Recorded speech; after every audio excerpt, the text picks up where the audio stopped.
जय हिंद प्यारे साथियों, आप सबों को बहुत बहुत स्वागत है हमारे इस यूट्यूब चैनल में। आप हैं हमारे साथ और आज हम लोग पढ़ेंगे जो हमारे पास आया है, सरकार ने जो जारी किया है सेट मॉडल सेट, जिसको मैथ का मॉडल सेट 1 है और बाकी जो मॉडल सेट 5 मॉडल सेट जारी करेंगे उसमें से एक जारी हो चुका है और बाकी जो भी आएगा उसको जैसे आएगा हम आपके साथ जो है वीडियो को शेयर करेंगे। आप सब बने रहिए इस चैनल पे और देखिए लगातार और बार बार इसको रिवीजन कीजिए, आपका एक भी मार्क्स नहीं कटेगा। चलिए आज शुरू करते हैं। जो कल जितना बता दिया गया था उसके आगे आज जो है बताया जाएगा। कल जो बताया गया था उसमें क्वेश्चन नंबर शायद 16-17 हो गया था, देखते हैं कहाँ तक बताया गया है। तो चलिए कल जो है क्वेश्चन नंबर 16 तक पूरा सॉल्व किया जा चुका है। आज जो सॉल्व करेंगे वो हम लोग सॉल्व करेंगे क्वेश्चन नंबर 17। क्वेश्चन नंबर 17 क्या कहता है इसको देखते हैं और कितना बेहतरीन ढंग से सॉल्व कर पाएंगे ये आपको देखना है। चलिए क्वेश्चन नंबर 17 कह रहा है कि x का स्क्वायर है -81 है, इसका गुणनखंड क्या होगा। जब इसको गुणनखंड का मतलब होता है इसको तोड़ के गुना करके लिखेंगे तो हम किस रूप में लिख सकते हैं इसको। ऑप्शन दिया गया है आपको, option A, option B, C, D करके इस तरह से 4 ऑप्शन आपके पास है। उस ऑप्शन में आपको चूज करना है कि हम इसको तोड़ करके किस रूप में लिखेंगे। तो सबसे पहले हम देखते हैं और इसको बनाने के लिए हम क्या कर सकते हैं। चलिए हम लाते हैं पेज आपके साथ। इसमें क्या किया गया है, x के पावर कितना किया गया है, 4 किया गया है, -81 किया गया है। इसको हम तोड़ करके क्या लिख सकते हैं, तो x के पावर 2 के पावर क्या कर सकते हैं, 2 कर सकते हैं। यानी इसको जो पावर में क्या होता है, ये ब्रैकेट के अंदर और बाहर रहता है तो दोनों गुना हो जाता है। तो 2 को 2 से गुना करेंगे 4 हो जाएगा। -81 है तो 81 किसका स्क्वायर होता है, तो 9 का स्क्वायर होता है। हम स्क्वायर में सबसे पहले इसको तोड़ेंगे। चूंकि स्क्वायर में क्यों तोड़ेंगे, देखिए इसको और इसको गुना करने पर क्या होगा, सब देखिए उसी में दिया गया है, स्क्वायर के फॉर्म में ही दिया गया है, क्यूब के फॉर्म में भी दिया गया है। तो सबसे पहले हम देखेंगे कि किस फॉर्म में हम इसको तोड़ सकते हैं। तो सबसे आसान तरीका हमको क्या लगा कि एक्स के पावर 4 को एक्स स्क्वायर के पावर 2 लिखें, -9 के पावर 9 स्क्वायर किए तो 9 का स्क्वायर करेंगे तो 81 हो जाता है। एक्स स्क्वायर का होल स्क्वायर करेंगे तो एक्स के पावर 4 हो जाता है। सबसे पहले आपको ये फार्मूला याद होगा, नहीं याद होगा तो फार्मूला को याद कर लेंगे। क्या फार्मूला है, तो हम साइड में फार्मूला लिख देते हैं। क्या होता है, ये स्क्वायर माइनस बी स्क्वायर, ए स्क्वायर माइनस बी स्क्वायर का जो फार्मूला होता है वो क्या होता है, ये प्लस बी इंटू ये माइनस बी, ये आपका फार्मूला है, ये स्क्वायर माइनस बी स्क्वायर। तो हमारा क्या इस फॉर्म में बन गया। इसको हम मान लेंगे कि पूरे को मानेंगे, एक्स स्क्वायर को हम ये मान लेंगे और 9 को बी मान लेंगे। तो हमारा क्या हो जाएगा, ए प्लस बी इंटू ए माइनस बी हो जाएगा। तो ये के स्थान पर क्या हो जाएगा, एक्स स्क्वायर हो जाएगा। तो ये को हम एक्स स्क्वायर लिख दिए तो क्या होता है, ये प्लस बी, तो प्लस बीच में दे दिए, बी को हम किसको मान लिए, तो 9 को हम बी मान लिए। तो ये प्लस बी लिख दिए इंटू और फिर क्या है, ये माइनस बी, तो ये हम किसको माने, एक्स स्क्वायर को ये माने हैं तो हम लिखेंगे एक्स स्क्वायर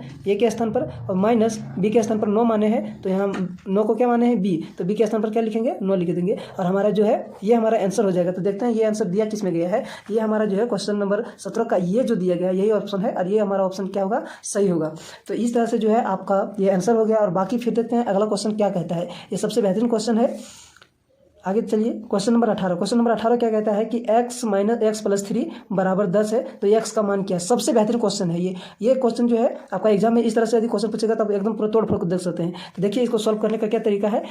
x माइनस कितना दिया गया है, x प्लस 3 दिया गया है बराबर 10। तो ये क्या है, ये समीकरण है, समीकरण के में क्या दिया गया है, प्लस है इधर, उधर जाके क्या हो जाएगा, माइनस में हो जाएगा। तो x के स्थान पर x ही रहने दिए, ये जो प्लस है उधर ले गए तो कितना हो जाएगा, 10 प्लस को इधर ले आएंगे तो हो जाएगा -3। तो x का मान कितना हो जाएगा, 7 हो जाएगा। ये आपका जो है वो आंसर हो गया। तो यही देखिए इसमें ये जो है 7 दिया गया इसमें, तो हमारा आंसर क्या हो जाएगा, बी हो जाएगा। कभी कभी आप देखेंगे कि ऑप्शन जल्दीबाजी नहीं करेंगे और सी को टिक नहीं लगाएंगे, क्योंकि हमारा आया है प्लस में और यहाँ सी हमारा दे दिया गया माइनस में। प्लस वाला आंसर क्या है, बी है और हमारा बी आंसर हो गया। क्वेश्चन नंबर 19 क्वेश्चन नंबर क्या कह रहा है कि एक संख्या को 3 से गुना कर 5 घटाने पर 28 प्राप्त होता है। इसे एक समीकरण द्वारा दर्शाएं अगर वह संख्या x है। क्या बता रहा है कि कोई एक संख्या है, जो संख्या हमारा दे दिया गया है x। अब x जो संख्या है इसको क्या किया जा रहा है, सबसे पहले 3 से गुना किया गया और फिर 5 उसमें घटा दिया गया और 5 घटाने के बाद हमें क्या प्राप्त हो रहा है, 28 प्राप्त हो रहा है। तो इसको हम मैथ में कैसे लिखेंगे, तो लैंग्वेज में तो लिख दिया है, मैथ में कैसे लिखेंगे। तो क्या कह रहा है, कोई भी संख्या का हमको क्या दिया गया, x है। x को क्या किया गया, 3 से पहले गुना किया गया, फिर 5 को क्या किया गया, घटा दिया गया और हमें प्राप्त कितना हुआ है, तो प्राप्त हुआ है तो उसको लिखेंगे बराबर 28 हमको प्राप्त हुआ है।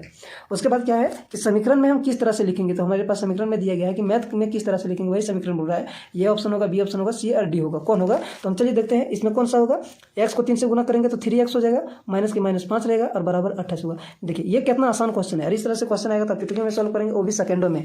तो देखिए आंसर हमारा क्या हो जाएगा, सी हो जाएगा। Question number 30। अब क्वेश्चन नंबर 20 है। क्वेश्चन नंबर 20 क्या कह रहा है, इसको चलिए देखते हैं। हाँ चलिए देखते हैं क्वेश्चन नंबर 20। क्वेश्चन नंबर 20 में क्या कह रहा है कि सबसे पहले क्वेश्चन नंबर 20 को आप पढ़िए, क्या बोल रहा है कि 300 किलोग्राम आलू में से 10% आलू सड़ गया है, जिसे बाहर हटा दिया गया है, अर्थात क्या किया गया है, इसको बाहर निकाल दिया गया है। क्या बोल रहा है कि 300 किलोग्राम आलू है, 300 केजी आलू है, उसमें से 300 केजी का 10% सड़ गया है। पूरे 300 केजी का कितना सड़ गया है? 10% सड़ गया है। तो उसमें से जो सड़ा हुआ आलू है वो बोरा से बाहर कर दिया गया है। इसमें अब कैसे हम सॉल्व करेंगे कि कितना आलू बच गया है, यानी 350 केजी में 10% सड़ गया है। सड़े हुए को बोरा से बाहर निकाल दिया, और बाहर निकालने के बाद उस बोरा में कुल कितने केजी हम आलू बचा हुआ है इसको ज्ञात करना है। तो सबसे पहले 300 का 10% निकालेंगे। 300 का 10% होगा क्या? इसको निकालने के लिए अब क्या करेंगे, देखिए क्या करना है कि बोल रहा है कि 300 का 10 केजी निकालना है, तो 300 लिख दिए। अब इसका क्या करना है, 10% निकालना है, तो 10% का 10 लिख दिया। और परसेंट का मान क्या होता है? परसेंट का मतलब होता है बट्टे में 100। तो इस परसेंट को हटाना है और 100 से हमको क्या करना है, भागा दे देना है। ये 2 जीरो से 2 जीरो कट गया। 10 को 30 से गुना करेंगे कितना हो जाएगा?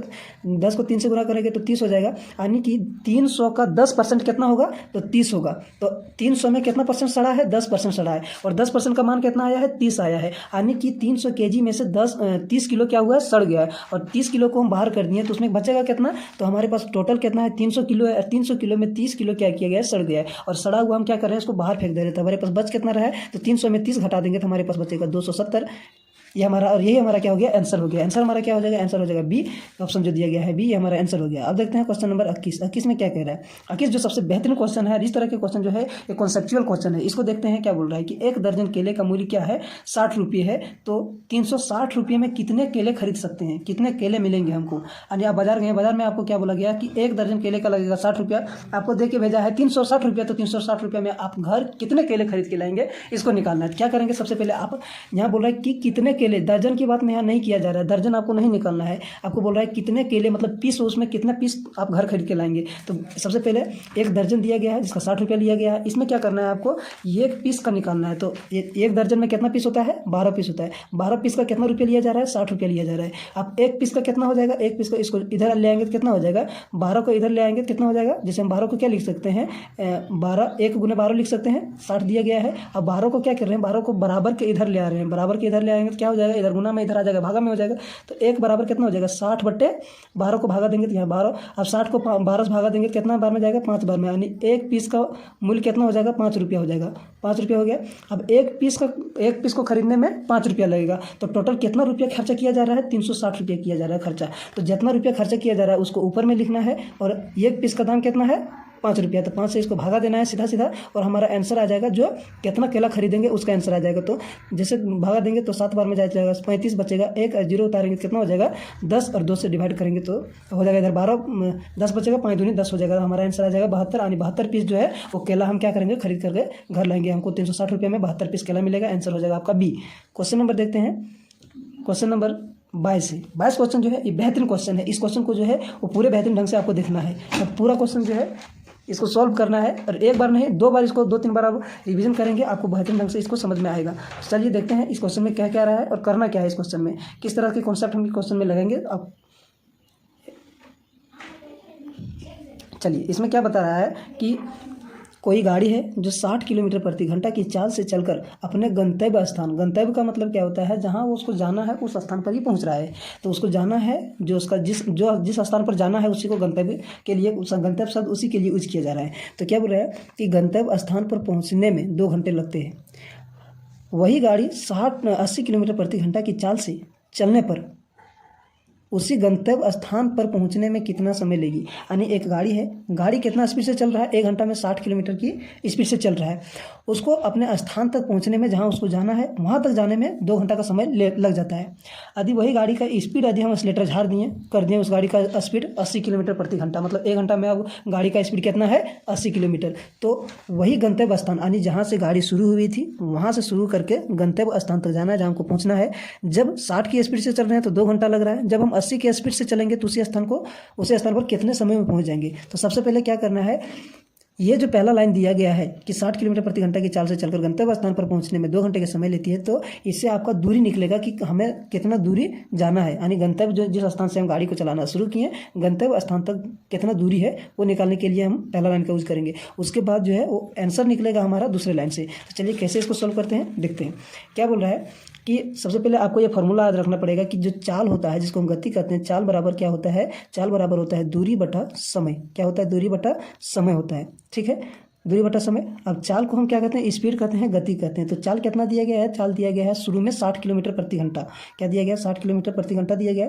दूरी नहीं पता है, दूरी को डिस्टेंस से डी से डिनोट करते हैं। समय दिया गया है, कितना घंटा लग रहा है, 2 घंटा लग रहा है। अब इसको क्या करना है, दिए यहाँ से दूरी निकालेंगे तो दूरी हमारा क्या निकल जाएगा, इसको यहाँ लेके गुना करेंगे तो कितना हो जाएगा, 60 किलोमीटर प्रति आवर गुने 2 आवर। तो ये आवर से आवर कट जाएगा। जैसे 60 से हम 2 को गुना करेंगे तो कितना हो जाएगा, 120 किलोमीटर आ जाएगा। यानी कितना, ये दूरी कितना है हमारा, 120 किलोमीटर दूरी है।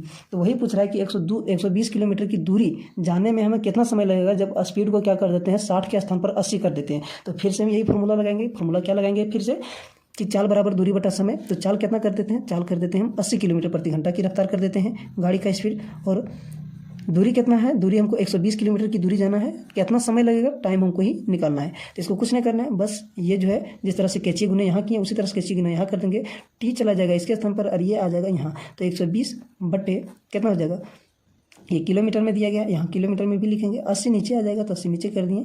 क्या हो जाएगा, ये 0 से ये 0 कट गया और किलोमीटर प्रति घंटा 1 किलोमीटर से 1 किलोमीटर चल गया। प्रति घंटा है यानी ये मेन बट्टा है, बट्टा के फिर बट्टा में तो ये ऊपर चला जाएगा। कितना हो जाएगा, जैसे इसको भागा देंगे तो कितना बार में चला जाएगा, ये 2 बार में, 2 चौके 8, ये 3 चौके 8। तो समय हमारा कितना आ जाएगा, 3/2 आवर आ जाएगा। 3/2 आवर। अब देखते हैं ऑप्शन में क्या दिया गया है, 3/2 आवर दिया गया है। तो इसमें 3/2 इसको जैसे डिवाइड करेंगे तो कितना बार में डिवाइड जाएगा, 3 को जैसे 2 से डिवाइड करेंगे तो 1.5 बार में, 1.5। तो 1.5 घंटा को लिखते कैसे हैं, 1 घंटा 30 मिनट से लिखते हैं। आधा घंटा जिसको हम 1.5 घंटा कहेंगे तो 1 घंटा 30 मिनट को हम, तो हमारा आंसर क्या हो जाएगा, ये हो जाएगा आंसर। इतना 1.5 घंटा लग रहा है मतलब 1 घंटा 30 मिनट लग रहा है।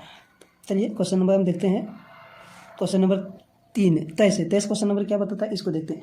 एक चतुर्भुज है कि अंतःकोणों का योग क्या होता है। कोई भी चतुर्भुज है, चतुर्भुज किसको कहते हैं, तो 4 भुजाओं से मिलकर बना हुआ एक ऐसा चित्र जो चारों एक दूसरे से, चारों भुजा एक घेरा बना दिया है, चारों भुजा जुड़ गया है। तो इसका जो है वो अंतःकोण, अंतःकोण किसको कहते हैं, जैसे ये चतुर्भुज बनाए, इस चतुर्भुज में क्या होता है, जो अंदर वाला है, जैसे ये हो गया, ये हो गया, ये हो गया, ये अंदर वाला। अब बाह्य कोण क्या हो जाता है, ये हो गया बाह्य कोण। ऐसे मिलाएंगे तो ये भी हो गया हमारा बाह्य कोण। तो बाह्य कोण ये हो गया, हमको अंतःकोण पूछ रहा है। तो अंतःकोण क्या होता है, कोई भी यहाँ से शुरू किया, यहाँ गया, यहाँ गया, यहाँ गया, यहाँ गया, यानी कि एक बार शुरू से, एक जहाँ से शुरू किया फिर वहीं से वहीं आ गया। तो टोटल कितना दूरी, कितना डिग्री घूरा, तो एक बार जहाँ से शुरू किया वहीं पहुँचने पर 360 डिग्री घूमता है। तो हमारा आंसर क्या हो जाएगा, 360 डिग्री हो जाएगा।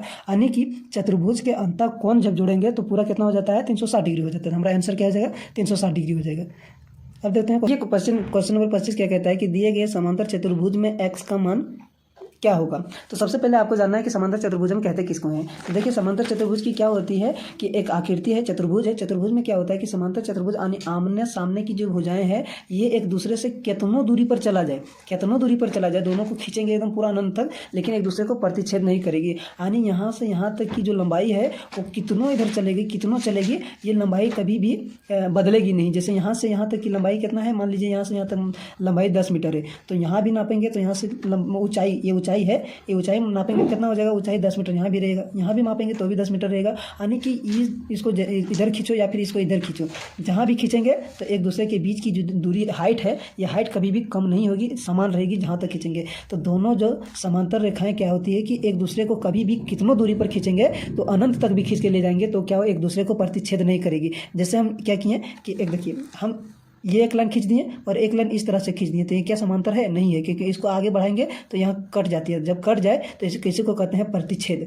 प्रतिच्छेद करना। तो प्रतिच्छेद जब करेगी तो समांतर रेखाएं नहीं होगी। समांतर रेखाएं ऐसे कहते हैं जब एक लाइन ऐसे खींच दिए, एक लाइन ऐसे खींच दिए, इसको अनंत तक भी ले जाएंगे तो एक दूसरे को कभी भी प्रतिच्छेद नहीं करेगी। और जब प्रतिच्छेद नहीं करेगी तो इसको हम क्या कहते हैं, समांतर रेखाएं कहते हैं। और जब समांतर रेखाओं से बने चतुर्भुज को क्या है, ये भी और ये दोनों समांतर रेखाएं, ये और ये दोनों समांतर रेखाएं। आप ये ना कहें कि ये रेखा और ये रेखा कट रही है, चूंकि हम आमने सामने की बात कर रहे हैं। इसका आमने सामने ये है, इसके आमने सामने ये है। तो आमने सामने की जो रेखाएं हैं जब एक दूसरे को कभी भी प्रतिच्छेद नहीं करती है तो उसको हम कहते हैं, उस रेखा से बने जो चतुर्भुज होते हैं उसी चतुर्भुज को कहते हैं हम समांतर रेखा।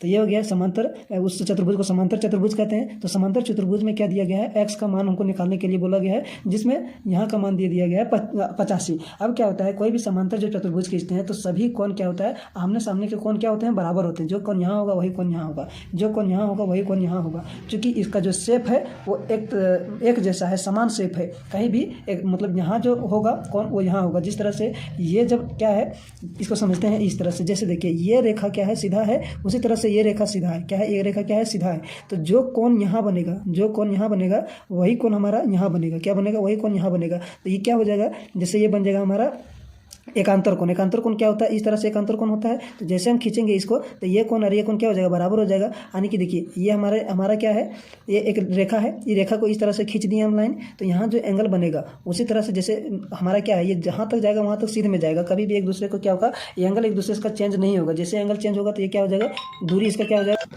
चलिए, तो इसमें क्या बता रहे थे कि ये जो है ये एकांतर कोण, ये कोण जो होगा वही कोण ये होगा, क्योंकि ये दोनों क्या है, ये दोनों जो है वो इक्वल दूरी पर है। यानी कि ये एक दूसरे को क्या कर रहा है कि समांतर में है। तो जब भी समांतर में रहता है, ये जब एंगल जो खींचा जाता है ये भी समांतर है, ये एक दूसरे के समांतर है, ये भी एक दूसरे के समांतर है। तो दोनों जो है, जो एंगल यहाँ बनेगा वही एंगल यहाँ बनेगा। इस एंगल के बराबर ये एंगल होता है, ये जो होता है उसी को कहते हैं एकांतर कोण। तो इसमें क्या हो जाएगा, ये हमारा जैसे 85 डिग्री है तो ये भी हमारा क्या हो जाएगा 85 डिग्री हो जाएगा, ये भी हमारा क्या हो जाएगा 85 डिग्री होगा। तो कोई भी रेखा है, चलिए हम बताते हैं, ये मेरा एक लाइन हो गया सीधी लाइन, और सीधी लाइन क्या होता है, एक यहाँ से यदि शून्य करेंगे तो इस दोनों के बीच जब घूर के यहाँ आ जाएंगे तो हम कितना 180 डिग्री का हम चक्कर लगा लेंगे। क्योंकि जब हम जिस बिंदु से शुरू करते हैं यदि दोबारा घूम करके उसी बिंदु पर चल जाते हैं तो पूरा हम 360 डिग्री का चक्कर लगा लेते हैं। लेकिन इसमें क्या कर रहे हैं, हम आधा चक्कर लगा रहे हैं। इधर हमारा आधा चक्कर बाकी है, तो 360 का क्या होता है, आधा 180 होता है। तो ये हम कितना लगा लिए चक्कर, 180 डिग्री का चक्कर लगा लिए। अब ये एक दूसरे को क्या कर रहा है, ये 180 डिग्री को बांट रहा है, कुछ एंगल इधर बांट रहा है, कुछ एंगल इधर बांट रहा है। तो ये हमारा 85 डिग्री है, तो 180 डिग्री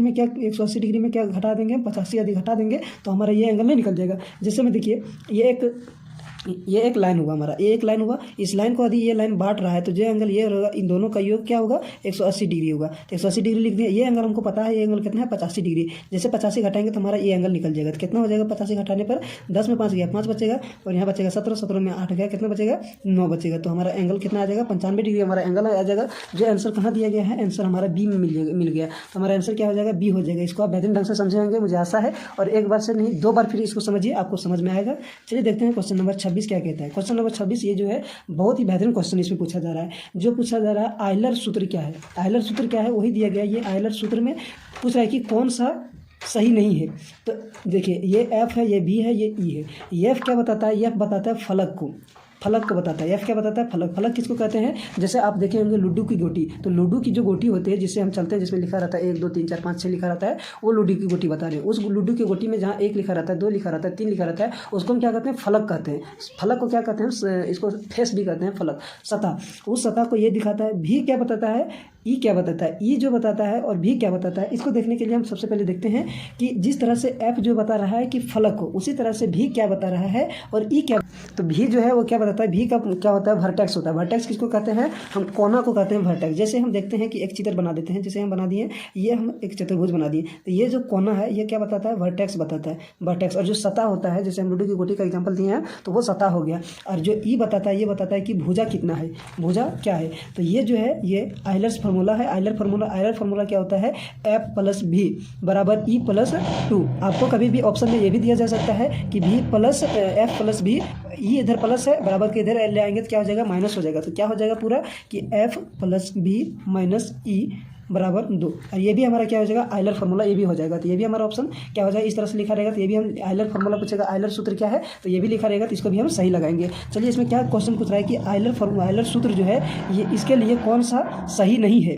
तो ई क्या बताता है, किनारों की संख्या को बताता है। किनारा होता क्या है, जैसे हम बताएं ये किसको कहते हैं, ये भुजा वाला जो है किनारा कहते हैं, भुजा। जिसमें देखिए वो जो दोनों जो सतह जुड़ता है, जिसमें हम लूडो की गोटी में जहाँ 1 लिखा रहता है, फिर उसके बाद बगल में 2 है, तो पहला और दूसरा जो जहाँ से जुड़ता है उसी को हम क्या कहते हैं, किनारा कहते हैं। तो ये हमको क्या बताता है, किनारा को बताता है। और भी क्या होता है, बिंदु की संख्या को बताता है। भी क्या होता है, बिंदु की संख्या को बता रहा है, जो यहाँ ऑप्शन में दिया गया। तो ई भी क्या बताएगा, भी हमको वर्टेक्स बताएगा, जिसे कोना कहते हैं। जैसे लूडो की गोटी में कितना कोना होता है, तो लूडो की गोटी में कुल 8 कोना होता है, जो ये बिंदु को नहीं बता रहा है। बिंदु क्या होता है, कोई भी डॉट होता है उसको हम बिंदु कहते हैं। जैसे ये लाइन हुआ, लाइन में यहाँ भी बिंदु हो सकता है, यहाँ भी बिंदु हो सकता है, कहीं भी बिंदु हो सकता है। तो ये बिंदु को भी जो है, ये बिंदु को इसमें क्या ऑप्शन में दिया गया, बिंदु की संख्या, लेकिन बी जो है बिंदु की संख्या को नहीं बताता है, बल्कि कोई भी जो 3D फिगर है, 3D फिगर में जो है वो ये जो बताएगा 3D फिगर में क्या बताएगा, भी जो है वर्टेक्स को बताएगा यानी कोना को बताएगा, और ई जो है ये किनारा को बताएगा, और ये दो तो संख्या को बता ही रहा है। यानी कि इस तरह इसमें जो है हम अभी कभी कभी ये भी सॉल्व करने के लिए दिया जाएगा कि कोई भी 3D फिगर है, उस 3D फिगर में यदि फेस दिया रहेगा यानी जो फलक दिया रहेगा वो फलक दिया रहेगा, वर्टेक्स यानी कोना भी दिया रहेगा, तो उसका किनारा निकालने के लिए बोलेगा, तो आप इस फॉर्मूले से निकाल सकते हैं उसका किनारा। यानी दो चीज़ दिया रहेगा, एक चीज़ गायब रहेगा, तो तीसरा चीज़ जो गायब रहेगा वो आराम से निकल जाएगा इस सूत्र पर वो, लेकिन वो होना चाहिए क्या, 3D फिगर में होना चाहिए। जैसे हो गया लूडो की गोटी, ये 3D फिगर हो गया, जैसे घन हो गया ये भी 3D फिगर है आपका, और जैसे आपका ये आपको हो गया इसमें घना भी एक 3D फिगर है, तो उस 3D फिगर में आप लगाएंगे तो ये हमारा सही है, ये हमारा सही है, लेकिन पूछ रहा है कि कौन सा सही नहीं है, तो आंसर हमारा बी होगा। अब देखते हैं क्वेश्चन नंबर 27। क्वेश्चन नंबर 27 क्या है कि त्रिविमीय नहीं है। त्रिविमीय किसको कहते हैं, जिसको हम 3D, अभी 3D बोल रहे हैं तो वही 3D बोल गया, त्रिविमीय यानी कि जिसकी 3 विमाएँ हैं। एक विमाएँ हैं जिसका उसे उसमें केवल लंबाई होती है, जिसमें 2 विमाएँ हैं उसमें क्या होती है, लंबाई भी होती है और चौड़ाई भी होती है। लेकिन जो 3 विमाएँ हैं यानी कि जो 3D है, उस 3D में क्या होता है, लंबाई भी होती है, उसकी कुछ चौड़ाई भी होती है, उसकी कुछ मोटाई या फिर ऊंचाई होती है, तो उसको हम 3D कहते हैं या फिर त्रिविमीय कहते हैं। इसमें पूछा है कि त्रिविमीय नहीं है, तो प्रिज्म क्या है, एक त्रिविमीय। शंकु जो देखते हैं कि जो बर्थडे पार्टी में जो टोपी पहनता है वो उसी को कहते हैं शंकु। घन क्या है, जो आपका ये आपका लूडो की गोटी जो होगी वो घन हो गया, तो घन क्या है, लूडो की गोटी, तो ये भी क्या है हमारा 3D है, त्रिविमीय। आयत क्या है, आयत में केवल लंबाई होती है और चौड़ाई होती है। जैसे हम ये वाला छाप दिए, ये एक आयत है, आयत में क्या होता है, एक इतना लंबा है और ये इतना चौड़ा है। ये 2D फिगर है, इसको यदि हम निकाल के बाहर जिस तरह से लूडो की गोटी हाथ में ले लेते हैं, उसी तरह से आयत को हम हाथ में नहीं ले सकते हैं। ये केवल क्या है, पेपर पर या जमीन पर इसको छाप करके दिखाया जा सकता है, इसीलिए इसको कहते हैं हम 2D। केवल लंबाई होती है और चौड़ाई होती है, इसको आयत है, ये आयत, इसका हमारा आंसर हो जाएगा 27 का, ये हो जाएगा। अब देखते हैं इसमें क्वेश्चन नंबर 28। क्वेश्चन नंबर 28 में क्या कहता है, वही आयलर फार्मूला है, आयलर सूत्र है। इसमें क्या हम करेंगे, तो इसमें क्या करेंगे हम, 28 नंबर क्वेश्चन में है कि निम्नलिखित में से कौन आयलर सूत्र हैं। तो आयलर सूत्र अभी जो हमने बताया है, क्वेश्चन नंबर किधर था इसमें, क्वेश्चन नंबर जो 26 में बताया कि आयलर फार्मूला क्या होता है, F+V = E+2, ये आयलर सूत्र है। आयलर सूत्र इसी तरह से देखेंगे क्वेश्चन नंबर 28 में कौन सा आयलर सूत्र है, तो F+V = E+2, ये आयलर सूत्र है। तो भी हमारा क्या होता है, F के साथ यदि लिखेंगे तो F के साथ क्या होता है, भी प्लस में होता है, तो हमारा ये भी गलत है, ये भी गलत है, ये भी गलत, हमारा आंसर क्या हो जाएगा, ये हो जाएगा। ये हमारा जो है वो सबसे उपयुक्त आंसर है, 28 का हो जाएगा ये। 29 नंबर क्वेश्चन में क्या कहता है कि किसी त्रिभुज है, कोई भी एक त्रिभुज है, त्रिभुज में कितनी भुजाएं होती हैं, तो 3 भुजाएं होती हैं, और त्रिभुज के तीनों भुजाओं का अधियोग निकालेंगे हम, तीनों कोण का हम अधियोग निकालेंगे, तो उसका तीनों कोणों का योग कितना होता है, 180 डिग्री होता है, ये आपको याद रखना है। उसमें पूछ रहा है हमको कि कोई भी त्रिभुज है जो PQR के लिए निम्नलिखित में से कौन संबंधित सही है, इसमें हम देखेंगे। हाँ, तो चलिए देखते हैं इसमें क्या बता रहे हैं कि 29 नंबर क्वेश्चन में क्या होता है, इसमें PQR एक त्रिभुज हम बनाते हैं आपके सामने। देखिए हम एक त्रिभुज बना लिए, त्रिभुज इस तरह से हम बना लिए एक त्रिभुज, आप किसी तरह से भी त्रिभुज बना सकते हैं, उसका नाम दिया गया है PQR। तो PQ ये भुजा है, QR ये भुजा है और PR जो है ये भुजा है, तो तीनों भुजाएं हैं। तो एक त्रिभुज की क्या है विशेषता, त्रिभुज की विशेषता ये है कि त्रिभुज के तीनों कोणों को यदि जोड़ेंगे तो तीनों कोण क्या होता है, उसका मान हो जाता है 180 डिग्री, आप इसको याद रखना है। और साथ ही एक और बात याद रखना है कि जो तीनों भुजाओं में से किसी भी दो भुजाओं को जोड़ेंगे तो तीसरी भुजा से क्या हो जाएगी, ये दोनों भुजाओं का योग तीसरी भुजा से बड़ी होती है, तो क्या हो जाएगा, मान लेते हैं कि इस PQ की भुजा मान लेते हैं ये, QR की जो भुजा है उसको मान लेते हैं B, और PR की भुजा को मान लेते हैं हम C। तो ये क्या हो जाएगा, ये प्लस C जो है वो क्या होगा, हमेशा क्या होगा, B से बड़ा होगा, यानी दो भुजाओं का योग तीसरी भुजा से हमेशा क्या होगी, बड़ी होगी। और तीसरी भुजा इस तरह से ये हो गया। अब इसी में पूछा जा रहा है कि कौन सा हमारा ऑप्शन सही होगा, तो PQ और QR और PR, तो इसमें भी वही दिया गया है PQ QR। तो इन तीनों में से देखना है कि दो भुजाओं का योग, ये भुजा है, PQ क्या है, भुजा है, PR क्या है, भुजा है, QR क्या है, भुजा है। तो इन तीनों भुजाओं में से देखना है कि दो भुजाओं का योग तीसरी भुजा से बड़ा कहाँ दिया गया है, कौन सा ऑप्शन में। तो क्या है, दो भुजाओं का योग तीसरी भुजा से, ये क्या बता रहा है कि ये छोटा बता रहा है, इधर जिधर मुंह खुला रहता है वो बड़ा होता है, जिधर मुंह बंद रहता है, यानी ये खुला हुआ है, मतलब बता रहा है कि ये बड़ा है, और ये क्या है, ये दोनों क्या है, छोटा है। इसमें क्या बता रहा है कि PQ जो है, इधर वाला जो है जिधर मुंह खुला है वो बता रहा है कि इधर बड़ा है, और ये दोनों क्या है, दोनों का योग छोटा है, तो ये भी गलत हो गया। इसमें क्या बता रहा है कि ये दोनों का योग जो है वो तीसरा से क्या है, छोटा है, तो ये भी गलत हो गया। लेकिन हमारा आंसर क्या है, B होगा, क्योंकि दो भुजाओं का योग तीसरी भुजा से बड़ी है। तो हम ये त्रिभुज की क्या होती है, एक विशेषता होती है कि दो भुजाओं का योग है, यानी PQ + QR, ये दो भुजा है, दोनों भुजाओं का योग हमेशा क्या होता है, तीसरी भुजा से क्या होता है, बड़ा होता है। इधर मुंह खुला हुआ है, मतलब इन दोनों का योग आकर से बड़ा है, तो हमारा आंसर हो जाएगा B। क्वेश्चन नंबर देखते हैं कि 29 है। अब आ गए हम क्वेश्चन नंबर 30 में क्या होता है कि R बता रहा है त्रिज्या, तो आर त्रिज्या वाले वृत्त का क्षेत्रफल होगा क्या? तो सबसे पहले आपको वृत्त का क्षेत्रफल आधी रखना पड़ेगा। तो वृत्त का क्षेत्रफल क्या रखेंगे आप? वृत्त का क्षेत्रफल आप जानते होंगे, नहीं जानते हैं तो चलिए हम लिख देते हैं आपके सामने। तो वृत्त का क्षेत्रफल क्या होता है? पाई आर स्क्वायर। ये आर क्या बताता है? त्रिज्या को बताता है, जिसको हम क्या कहते हैं? रेडियस कहते हैं, त्रिज्या। तो ये त्रिज्या आर के स्थान पर कुछ भी एम दे सकता है, क्यू दे सकता है, बी दे सकता है, कोई भी एबीसीडी में कोई भी एक अक्षर उठा के दे सकता है, लेकिन वहाँ बताएगा कि ये है क्या। तो यहाँ बता रहा है कि आर त्रिज्या है। तो कोई भी जो है वृत्त का क्षेत्रफल क्या होता है? वृत्त का क्षेत्रफल होता है पाई आर स्क्वायर। आर क्या है? त्रिज्या है। कहाँ दिया गया है पाई आर स्क्वायर? तो ऑप्शन हमारा सी हो जाएगा आंसर। तो ये क्या हो गया? ऑप्शन सी हो गया। अब देखते हैं क्वेश्चन नंबर 30। क्वेश्चन नंबर 30 में क्या दिया गया है, चलिए। तो चलिए क्वेश्चन नंबर 31 क्या कह रहा है, इसको देखना है कि एक समचतुर्भुज का क्षेत्रफल ज्ञात कीजिए। तो एक समचतुर्भुज होता है, एक समलम चतुर्भुज होता है। अब समचतुर्भुज क्या होता है और समलम चतुर्भुज क्या होता है, इसको आपको बेहतरीन ढंग से समझना है। सबसे पहले आप ये जानना है आपको कि सम चतुर्भुज होता क्या है और समलम चतुर्भुज होता क्या है। ये दोनों चतुर्भुज जिस तरह से अभी समझे कि समांतर चतुर्भुज कैसे होता है, उसी तरह से आपको ये भी जानना है कि समलम चतुर्भुज क्या होता है और समांतर सम चतुर्भुज क्या होता है। तो सबसे पहले हम जानेंगे कि सम चतुर्भुज क्या होता है। तो क्या है कि सम चतुर्भुज हम देखेंगे। सबसे पहले सम चतुर्भुज में क्या होता है? सम चतुर्भुज में आपको कोई भी मेहनत नहीं करना है। जिस तरह से आप समांतर चतुर्भुज को देखते आए हैं बस वही है सम चतुर्भुज। लेकिन सम चतुर्भुज में क्या है विशेषता कि जिस तरह से देखें कि ये समांतर चतुर्भुज यानी हम समांतर लाइन खींच दिए और यहाँ भी क्या किए हम समांतर लाइन खींच दिए। तो क्या हो गया? ये हमारा सम चतुर्भुज आ गया। यानी ये जिस तरह से समांतर है उसी तरह से समांतर ये है, ये और ये जिस तरह से समांतर लाइन है उसी तरह से समांतर लाइन ये है। लेकिन क्या है कि इसमें जो है भुजा का जो चारों भुजा बराबर नहीं हो सकती है। अभी चारों भुजा को हम बराबर कर देंगे, यानी कि इसमें क्या है, ये हो सकता है, ये भी हो सकता है, चाहे ये भी हो सकता है। भुजा इसका कुछ भी हो सकता है, नो मैटर कि सभी भुजाएं बराबर होगी। ये कोई ज़रूरी नहीं है समांतर चतुर्भुज में।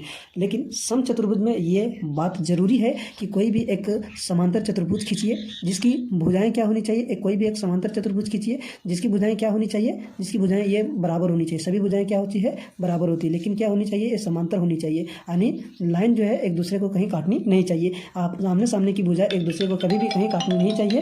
तो क्या है कि ये समांतर चतुर्भुज हो गया। अब इसमें सम चतुर्भुज बताते हैं। सम चतुर्भुज में क्या होता है कि सभी भुजाएं क्या होनी चाहिए? आपस में बराबर होनी चाहिए। जैसे क्या होता है कि एक वर्ग खींच दिए तो वर्ग में क्या होता है? सभी भुजाएं आपस में बराबर होती है। तो इसी तरह से क्या होता है, इसकी सभी भुजाएं वो बराबर हो गई। और क्या है? आमने सामने की भुजाएं क्या है? समानांतर है। आमने सामने की भुजाएं क्या है? समानांतर है। इसमें क्या होनी चाहिए? अब क्या होता है कि इसमें जब दो कोनों को मिला देते हैं, आमने सामने के दो कोनों को जैसे मिला देते हैं, जैसे ये हो गया तो आमने सामने के दो कोनों को मिला देते हैं, तो इसी को हम कहते हैं डायगोनल, जिसको हम विकर्ण कहते हैं हिंदी में। इसमें अब आगे जो इस तरह से अब इसको ये कोना और ये कोना को मिला दिए तो इसमें क्या हो गया? ये हमारा एक डायगोनल हो गया। तो इसी को क्या कहते हैं? विकर्ण कहते हैं। तो इसमें क्या होती है? दो विकर्ण हो गया। अब दोनों विकर्ण की लंबाई बराबर नहीं होती है। किसमें? समचतुर्भुज में। समचतुर्भुज में दोनों विकर्णों की लंबाई बराबर नहीं होती है, लेकिन सभी भुजाएं आपस में क्या होती है? बराबर होती है। इसका जो सूत्र होता है इसका एरिया का सूत्र क्या निकालेंगे? तो एरिया का सूत्र हम लिखेंगे क्या कि जैसे एक यानी D1 क्या है? डायगोनल यानी विकर्ण एक, हम मान लेते हैं इसको विकर्ण एक और इसको मान लेते हैं विकर्ण दो। तो विकर्ण एक गुने विकर्ण 2/2। तो ये हमारा क्या हो जाएगा? एरिया हो जाता है। क्या हो जाता है? एरिया हो जाता है। अब क्या है? एरिया जिसको हम क्षेत्रफल कहते हैं। तो इसमें क्या दिया गया है? विकर्ण की लंबाई क्रमशः दिया गया है। विकर्ण की लंबाई क्या दिया गया है? क्रमशः दिया गया है कि 24 सेंटीमीटर है और 10 सेंटीमीटर है। तो क्षेत्रफल जब निकालते हैं तो उसका जो यूनिट का जो होगा, यूनिट वो किस में होगा? स्क्वायर में होगा। और जब हम इसका आयतन निकालते हैं तो क्या होता है? यूनिट क्यूब में होता है। इसमें आप देखते हैं कि क्षेत्रफल निकालना है तो समचतुर्भुज का क्षेत्रफल क्या होता है? समचतुर्भुज का क्षेत्रफल होता है कि डायगोनल 1 गुने डायगोनल 2/2। तो डायगोनल 1 का मान क्या दिया गया है? 24। डायगोनल 2 का मान क्या दिया गया है? 10। तो बस आपको क्या करना है? गुना करना है। जैसे हम लिख दिए कि डायगोनल 1 24 गुने डायगोनल 2 10 और बटे क्या किए? 2। अब ये और ये आराम से कट जाएगा। 12 दूना कितना? 24। अब 12 को गुना करना है 10 से, कितना हो जाएगा? 12 दें 120 सेंटीमीटर स्क्वायर। ये आपका आंसर हो गया। तो हमारा ऑप्शन कौन सा सही हो जाएगा? ऑप्शन डी हमारा सही उत्तर हो जाएगा। क्वेश्चन नंबर देखते हैं 32। अब 32 क्वेश्चन नंबर में क्या होता है? 32 क्वेश्चन नंबर इसको देखने के लिए क्या बोल रहा है? क्वेश्चन को सबसे पहले ध्यान से आपको पढ़ना है। क्या बता रहा है कि यदि किसी समलम चतुर्भुज की समानांतर भुजाएं क्रमशः 8 सेंटीमीटर और 10 सेंटीमीटर है तथा ऊंचाई 5 सेंटीमीटर है तो समलंब चतुर्भुज का क्षेत्रफल ज्ञात करना है। जिस तरह से अभी समांतर चतुर्भुज समझे, तो सबसे पहले आपको समलंब चतुर्भुज भी समझना पड़ेगा। बिना समलंब चतुर्भुज क्या होता है, नहीं होता है, इसके जाने बिना आप इस प्रश्न को आप मतलब उत्तर नहीं बना सकते। तो क्या करेंगे सबसे पहले, तो चलिए हम आपके पास रखते हैं। इसमें क्या है कि समलंब चतुर्भुज, हमको चतुर्भुज बनाना है, लेकिन समलंब चतुर्भुज में क्या होती है कि दो भुजाएं आमने सामने वाली दोनों भुजाएं क्या होती है, समानांतर होती है, और दो भुजाएं असमानांतर होती है। इसका मतलब क्या होता है, दो भुजाएं आमने सामने की दो भुजाएं एक दूसरे को कभी नहीं काटती है, और जो बाकी दो भुजाएं होती है, चतुर्भुज में 4 भुजाएं होती है, तो बाकी दो भुजाएं क्या होती है, एक दूसरे को काटती है। तो कैसे बनाएंगे इसको, जैसे हम एक लाइन ये खींच दिए, एक लाइन एक खींच दिए, और ये हम क्या किए, ऐसे लाइन खींच दिए, तो ये जो लाइन है और ये जो लाइन है, ये दोनों लाइन क्या है, समानांतर है, और ये जो दोनों लाइन है वो क्या है, असमानांतर है, असमानांतर है। तो समलंब चतुर्भुज क्या होती है कि आमने सामने की दो भुजाएं समानांतर तथा आमने सामने की दो भुजाएं असमानांतर होती है, इसको हम समलंब चतुर्भुज कहते हैं। समलंब चतुर्भुज में भी डायगोनल होती है, जिस तरह से समचतुर्भुज में हुआ उसी तरह से समलंब चतुर्भुज में भी डायगोनल होगा। तो ये हम डायगोनल खींच दिए, ठीक है। चलिए आप लोग अच्छा तरह से बनाएंगे। इसमें क्या होता है, ऊंचाई, यानी ऊंचाई इसमें क्या लिखेंगे कि दो समानांतर भुजाओं के जो बीच की जो दूरी होती है उसी को ऊंचाई कहते हैं। हम एग्जाम्पल, इसको हम थोड़ा आगे बढ़ा दे रहे हैं और इसको भी हम आगे बढ़ा दे रहे हैं। तो क्या होती है, ऊंचाई जो होती है इसको हम ऊंचाई कहेंगे, और ऊंचाई दो समानांतर रेखाओं के बीच की जो दूरी है वो कभी भी कहीं भी कम नहीं होती, यानी सभी जगह उसका बराबर होता है। जो हाइट, जो दूरी यहाँ होगी वही यहाँ होगी, वही यहाँ होगी, और अनंत में भी एक दूसरे को मिलाएंगे तो वहाँ की भी बीच की दूरी क्या होगी, बराबर होगी। तो यहाँ हम हाइट मिला लिए, हाइट कितना दिया गया है, 5 दिया गया है, और क्या दिया गया है, दो समानांतर भुजा की जो 8 सेंटीमीटर 10 सेंटीमीटर दिया गया है। तो 8 सेंटीमीटर जो कम है वो ऊपर लिख दिए, और 10 सेंटीमीटर ज़्यादा है तो बड़ी भुजा को हम लिख दिए 10 सेंटीमीटर। ये समानांतर भुजा है। अब क्या होता है, इसका सूत्र क्या होता है, समलंब चतुर्भुज का जो फॉर्मूला होता है इसका क्षेत्रफल का, वो क्या होता है कि 1/2 गुने, क्या होता है, 1/2 गुने दो समानांतर भुजाओं का योग। क्या होता है, दो समानांतर भुजाओं का योग। तो दो समानांतर भुजा क्या है, 8 है प्लस 10, इसका योग निकालिए, और गुने क्या होता है, उसकी जो दो समानांतर भुजाओं का योग, फिर दो समानांतर भुजाओं के बीच की जो दूरी होती है यानी हाइट जो होता है, हाइट क्या दिया गया है, 5, तो हम 5 से क्या करेंगे, गुना कर देंगे। अब जो है हमारा यहाँ से अब सॉल्व करेंगे, आंसर हो जाएगा, जैसे 1/2 लिख दिए, और 10 और 8 को जोड़ेंगे तो कितना हो जाएगा, 18 हो जाएगा, और गुना कितना करना है आपको, 5 से गुना करना है। ये 18 और ये 9 कट जाएगा, 18 दूनी 9 दूनी 18 कट जाएगा, और 9 को 5 से गुना करना है तो कितना हो जाएगा, 9 5 45, और हमारा आंसर कितना हो जाएगा, 45 सेंटीमीटर स्क्वायर हो जाएगा। कितना हो जाएगा, 45 सेंटीमीटर स्क्वायर हो जाएगा। जो कहाँ दिया गया है ऑप्शन, कौन सा ऑप्शन है, एक मिनट देखिए, इसमें क्या है, क्वेश्चन नंबर 32, क्वेश्चन नंबर 32 में क्या दिया गया, ऑप्शन सी हमारा आंसर हो जाएगा। क्या हो जाएगा, ऑप्शन सी हमारा क्या हो जाएगा, आंसर हो जाएगा। अब देखते हैं क्वेश्चन नंबर 30। क्वेश्चन नंबर 30 में कहता क्या है, 33 है। 33 में क्या कहता है कि एक घन है, घन जिस तरह से अभी हम बताएं कि लूडो का गोटी जो होता है वो एक घन है। तो एक घन है जिसकी भुजाएं 5 सेंटीमीटर है। तो घन जो है क्या होता है, कोई भी घन है उसकी सभी भुजाएं आपस में बराबर होती है। जिस तरह से आप लूडो की गोटी देखते हैं तो लूडो की गोटी जो सभी भुजाएं होती है वो बराबर होती है। जैसे हम दिखाते हैं, घन एक बना करके आपके सामने, ये हमारा क्या बना रहे हैं, घन बना रहे हैं। इसमें कैसे बनाएंगे, इस तरह से घन बनाएंगे, ऐसे ऐसे ऐसे और ऐसे मिला दिए। तो ये भुजा जो होती है, सभी भुजाएं आपस में क्या होती है, बराबर होती है। सभी भुजाएं आपस में क्या होती है, बराबर होती है। इसी को हम क्या कहते हैं, घन कहते हैं। जिस तरह से वर्ग में चारों भुजाएं बराबर होती है, उसी तरह से घन में भी जो होते हैं वो कितना भुजा होता है, एक भुजा, 2 3 4 5 6 7 8 9 10 और 11 और एक इधर हो गया 12 भुजाएं होती है। तो 12 भुजाएं क्या होती है, आपस में बराबर होती है। इसको हम क्या कहते हैं, घन कहते हैं। तो घन की भुजा दिया गया है 5 सेंटीमीटर, और उसका आयतन पूछ रहा है। तो आयतन क्या होता है, घन का आयतन होता है 6 गुना, घन का आयतन क्या होता है, घन का आयतन क्या होता है, भुजा क्यूब। तो भुजा हमारा कितना दिया गया है, 5 दिया गया है। जैसे हम यहाँ घन को क्या मान लिए, इसके भुजा क्या माने हैं, ये। तो इसका आयतन क्या होता है, जिसको हम वॉल्यूम से लिखते हैं, आयतन जिसको वॉल्यूम कहते हैं। आयतन क्या होता है, भुजा का क्यूब होता है। तो भुजा कितना दिया है, 5, और 5 का जब क्यूब निकालेंगे तो 5 का क्यूब क्या होता है, 5 को 3 बार गुना करना है, 5 गुने 5 गुने 5 कितना हो जाएगा, 5 गुने 5 25, और 25 को भी 5 से गुना करेंगे तो कितना हो जाएगा, 125, और 125 कितना हो जाएगा, सेंटीमीटर क्यूब। क्योंकि आयतन जो होता है उसका इकाई जो होता है वो क्यूब में होता है। तो क्यूब लिख दें तो 125 सेंटीमीटर क्यूब कितना कहाँ दिया गया, सी दिया गया। आप डी को ना मारेंगे क्योंकि डी जो है इसका वैल्यू जो है बराबर है, लेकिन जो ये सेंटीमीटर जो है इकाई यूनिट जो इकाई है वो क्या है, एक का क्यूब दिया गया, एक का स्क्वायर दिया था। स्क्वायर किसका होता है, क्षेत्रफल का होता है, लेकिन हमको आयतन का पूछ रहा है तो आयतन का होता है क्यूब, इसलिए मारेंगे हम आंसर सी। उसके बाद क्वेश्चन नंबर 34। क्वेश्चन नंबर 34 क्या होता है, इसको देखते हैं। तो एक घन है, घन का कुल पृष्ठीय क्षेत्रफल क्या होता है। तो घन का कुल पृष्ठीय क्षेत्रफल क्या होता है, तो घन जो है जिसमें 3D होता है, 3D में कुछ ऐसे आपको चित्र मिलेंगे, कुछ ऐसे फिगर मिलेंगे, जिसका क्या होता है, कुछ पार्श्व पृष्ठीय क्षेत्रफल होते हैं और उसका क्या होता है, कुछ कुल पृष्ठीय क्षेत्रफल होते हैं। तो पार्श्व पृष्ठीय क्षेत्रफल क्या होता है, जहाँ जिस सतह तक उसको हम छू सकते हैं उसको हम पृष्ठीय क्षेत्रफल कहते हैं, उसको पृष्ठीय क्षेत्रफल कहते हैं। लेकिन इसमें पार्श्व और कुल पृष्ठीय क्षेत्रफल, तो कुल पृष्ठीय क्षेत्रफल क्या होता है, जब हम कोई एक फिगर लेते हैं, फिगर की एक सतह नीचे होती है, एक सतह ऊपर होती है। जैसे हम एक कमरा ले लिए, तो कमरा क्या होता है, कमरे में एक फर्श होता है जिस पर हम चलते हैं और एक छत होता है। तो जब हम जमीन और छत को दोनों को छोड़ देते हैं और साइड के सभी जो फलक हैं, साइड के सभी जो सतह है, इन सभी सतहों का अधिक क्षेत्रफल निकालेंगे तो हमारा पार्श्व पृष्ठीय क्षेत्रफल होगा। चारों ओर के सतह का क्षेत्रफल निकालेंगे तो हमारा क्या होगा, पार्श्व पृष्ठीय क्षेत्रफल होगा। लेकिन जब हम सतह को भी जोड़ देंगे और छत को भी जोड़ देंगे तो ये कुल पृष्ठीय क्षेत्रफल हो जाएगा। जैसे इसमें हम दिखाते हैं आपको, ये बनाए हम एक घन में क्या हो गया, ये जो सतह है, ये जो सतह आपको दिख रहा है, ये सतह क्या है, ये सतह छत है। और ये जो सतह दिख रहा है आपको, ये सतह क्या है, नीचे वाला सतह है जिसको हम फर्श कहते हैं। तो फर्श को यदि हम छोड़ देंगे और ये सतह को यदि हम छोड़ देंगे तो तब उसका क्षेत्रफल जो निकालेंगे, उसका क्षेत्रफल जो होगा वो पार्श्व पृष्ठीय क्षेत्रफल होगा। लेकिन जब इसको भी जोड़ देंगे, इस सतह ऊपर छत को भी जोड़ देंगे, नीचे जो है फर्श को भी जोड़ देंगे और सभी का क्षेत्रफल निकालेंगे तो ये हमारा कुल पृष्ठीय क्षेत्रफल निकलेगा।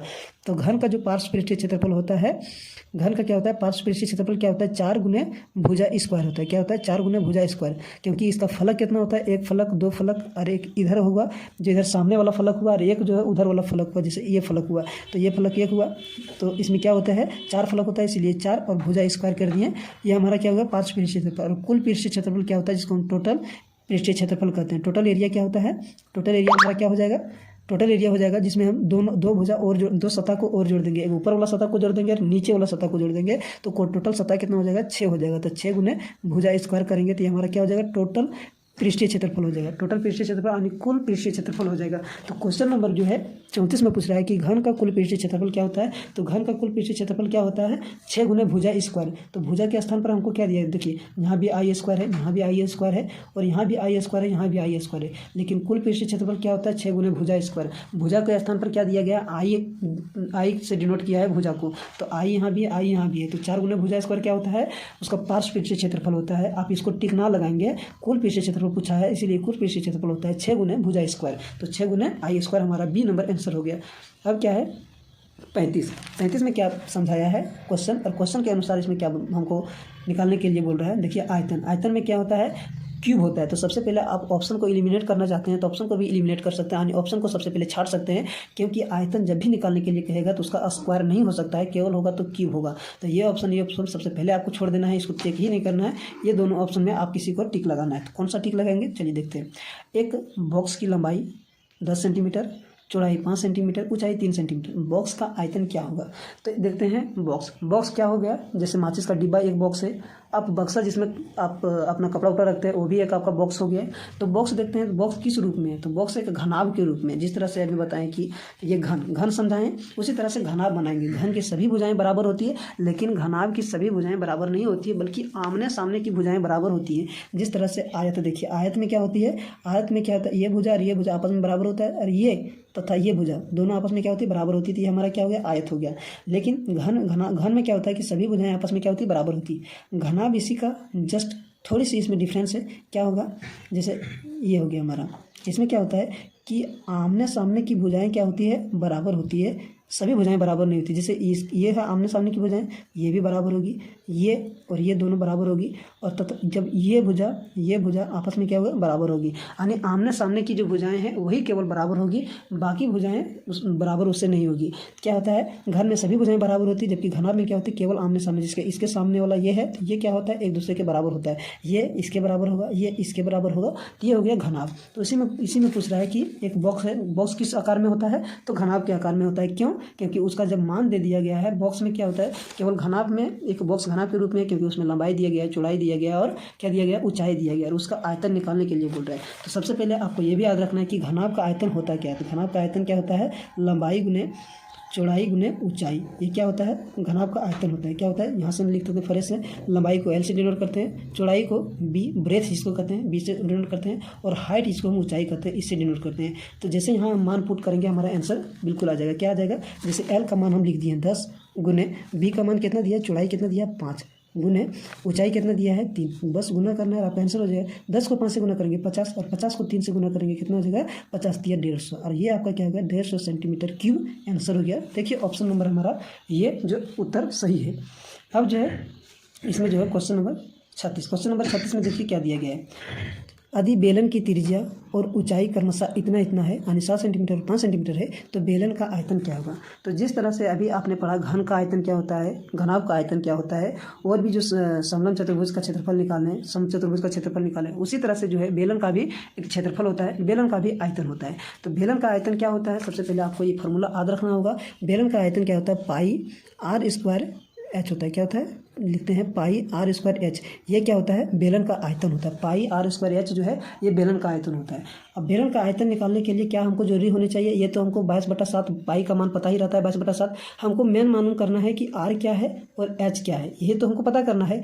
आर और एच का मान यहाँ दे ही दिया है, तो हमको निकालने में कोई दिक्कत होगा, बिल्कुल नहीं होगा, क्योंकि त्रिज्या जो दिया गया है 7 दिया गया है और ऊंचाई जो दिया गया है 5 दिया गया है। क्रमशः का मतलब होता है लगातार, यानी इसके लिए त्रिज्या के लिए जो पहले लिखा गया है त्रिज्या, तो यहाँ पहले लिखा गया है 7, बाद में लिखा गया है ऊंचाई, तो यहाँ भी बाद में लिखा गया है 5। तो ऊंचाई के लिए 5 होगा और त्रिज्या के लिए 7 होगा, क्योंकि क्रमशः ही बताता है कि किसके लिए कौन सा यूज होगा, इसके लिए हम कौन सा प्रयोग करेंगे। तो सीधा यहाँ मान जैसे हम पुट करेंगे तो हमारा आयतन निकल जाएगा किसका, बेलन का। तो बेलन का सबसे पहले क्या करते हैं, देखिए पाई यहाँ नहीं दिया गया है, पाई कहीं नहीं है, तो पाई का मान सीधा हम 22/7 पुट करेंगे। इसको आपको याद रखना है कि पाई का मान 22/7 होता है। ये जो है ये पूरे साइंटिस्ट ने क्या दिया गया है, इसको वैल्यू मान दे दिया गया है। जिस तरह से हम भगवान को मानते हैं कि भगवान यही है, उसी तरह से हमको पाई का मान भी क्या जानना है कि पाई यही है। जिस तरह से आकाश में चमकता हुआ तारा जो हमारे लिए सूरज है, उसी तरह से पाई का मान दिया गया है 22/7। इसको भी आपको उसी तरह से याद रखना है बिना कुछ क्वेश्चन किए। तो आर का मान क्या दिया गया है, त्रिज्या कितना दिया गया है 7,